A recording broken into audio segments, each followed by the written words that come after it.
ಪ್ರತಿಯೊಬ್ಬ ವ್ಯಕ್ತಿಗೂ ತಾನು ತನ್ನ ಜೀವನದಲ್ಲಿ ಧನ ಸಂಪತ್ತನ್ನು ಗಳಿಸಬೇಕೆಂಬ ಆಸೆ ಇದ್ದೇ ಇರುತ್ತದೆ. ಧನ ಸಂಪತ್ತು ಎಂದರೆ ಕೇವಲ ಹಣ, ವಜ್ರ, ವೈಡೂರ್ಯ ಮಾತ್ರವಲ್ಲ.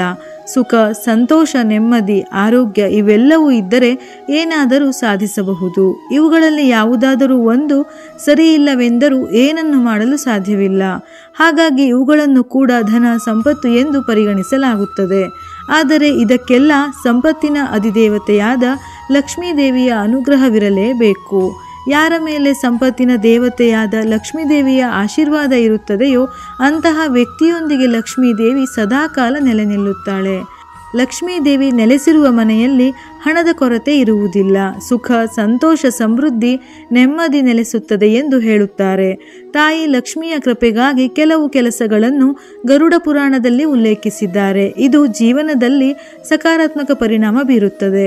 ಗರುಡ ಪುರಾಣದ ಪ್ರಕಾರ ಪ್ರತಿದಿನ ಬೆಳಿಗ್ಗೆ ಈ ಕೆಲಸಗಳನ್ನು ಮಾಡುವುದರಿಂದ ಮನೆಯಲ್ಲಿ ಧನಾತ್ಮಕ ಶಕ್ತಿ ನೆಲೆಸುತ್ತದೆ. ಇದರಿಂದ ಲಕ್ಷ್ಮೀ ದೇವಿಯು ಪ್ರಸನ್ನಳಾಗುತ್ತಾಳೆ. ಇದರ ಜೊತೆಯಲ್ಲಿ ಅನಾರೋಗ್ಯವಿದ್ದರೆ, ಮನೆಯಲ್ಲಿ ಕುಟುಂಬದ ಸದಸ್ಯರಲ್ಲಿ ಏನಾದರೂ ದೋಷಗಳಿದ್ದರೂ ನಿವಾರಣೆಯಾಗಿ ಸಂತೋಷ ಸಮೃದ್ಧಿಯನ್ನು ತಾಯಿ ಲಕ್ಷ್ಮಿ ಅನುಗ್ರಹಿಸುತ್ತಾಳೆ ಎಂದು ಗರುಡ ಪುರಾಣದಲ್ಲಿ ಹೇಳಲಾಗಿದೆ. ಈ ಕೆಲಸಗಳನ್ನು ಪ್ರತಿದಿನ ಮುಂಜಾನೆ ತಪ್ಪದೇ ಮಾಡಿ. ಕುಲದೇವರ ಆರಾಧನೆ. ಪ್ರತಿದಿನ ಬೆಳಿಗ್ಗೆ ಎದ್ದು ಪೂಜೆ ಮಾಡಿದ ನಂತರವೇ ಉಳಿದ ಕೆಲಸಗಳನ್ನು ಮಾಡಬೇಕು. ಪೂಜೆ ಮಾಡುವ ಮನೆಯಲ್ಲಿ ಯಾವುದೇ ಸಮಸ್ಯೆ ಎದುರಾಗುವುದಿಲ್ಲ.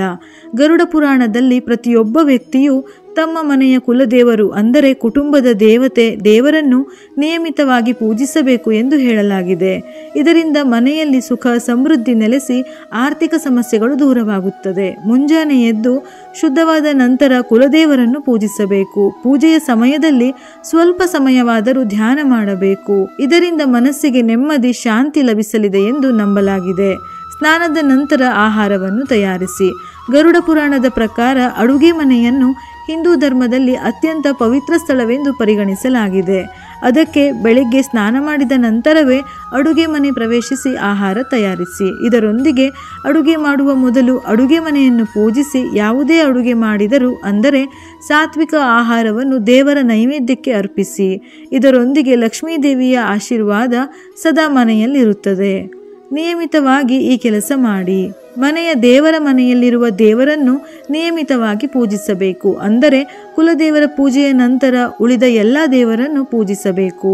ತುಳಸಿಯನ್ನು ವಿಷ್ಣು ಪ್ರಿಯಳೆಂದು ಕರೆಯುತ್ತಾರೆ. ತುಳಸಿ ಪೂಜೆಯಿಂದ ಲಕ್ಷ್ಮಿ ಮನೆಗೆ ಬರುತ್ತಾಳೆ. ತುಳಸಿಯ ಮಹತ್ವವನ್ನು ಸನಾತನ ಧರ್ಮದ ಅನೇಕ ಪುರಾಣಗಳಲ್ಲಿ ಉಲ್ಲೇಖಿಸಲಾಗಿದೆ.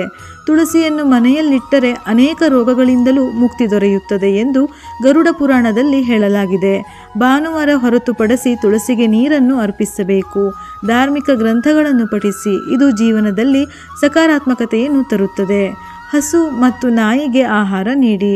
ಮನೆಯಲ್ಲಿ ರೊಟ್ಟಿಯನ್ನು ತಯಾರಿಸುವಾಗ ಮೊದಲ ರೊಟ್ಟಿಯನ್ನು ಹಸುವಿಗೆ ತಿನ್ನಿಸಿ, ಕೊನೆಯ ರೊಟ್ಟಿಯನ್ನು ನಾಯಿಗೆ ತಿನ್ನಿಸಿ ಎಂದು ಗರುಡ ಪುರಾಣದಲ್ಲಿ ಹೇಳಲಾಗಿದೆ. ಇದರಿಂದ ಮನೆಯಲ್ಲಿ ಲಕ್ಷ್ಮಿಯ ಜೊತೆಗೆ ಶನಿದೇವನ ಕೃಪೆಯೂ ಇರುತ್ತದೆ.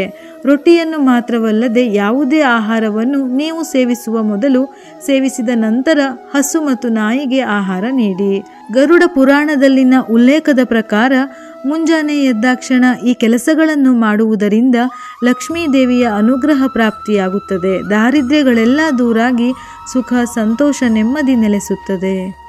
ಇದೇ ರೀತಿಯ ಮನಮುಟ್ಟುವ ಉಪಯುಕ್ತ ಮಾಹಿತಿಗಳಿಗಾಗಿ ಮತ್ತೆ ಭೇಟಿಯಾಗೋಣ.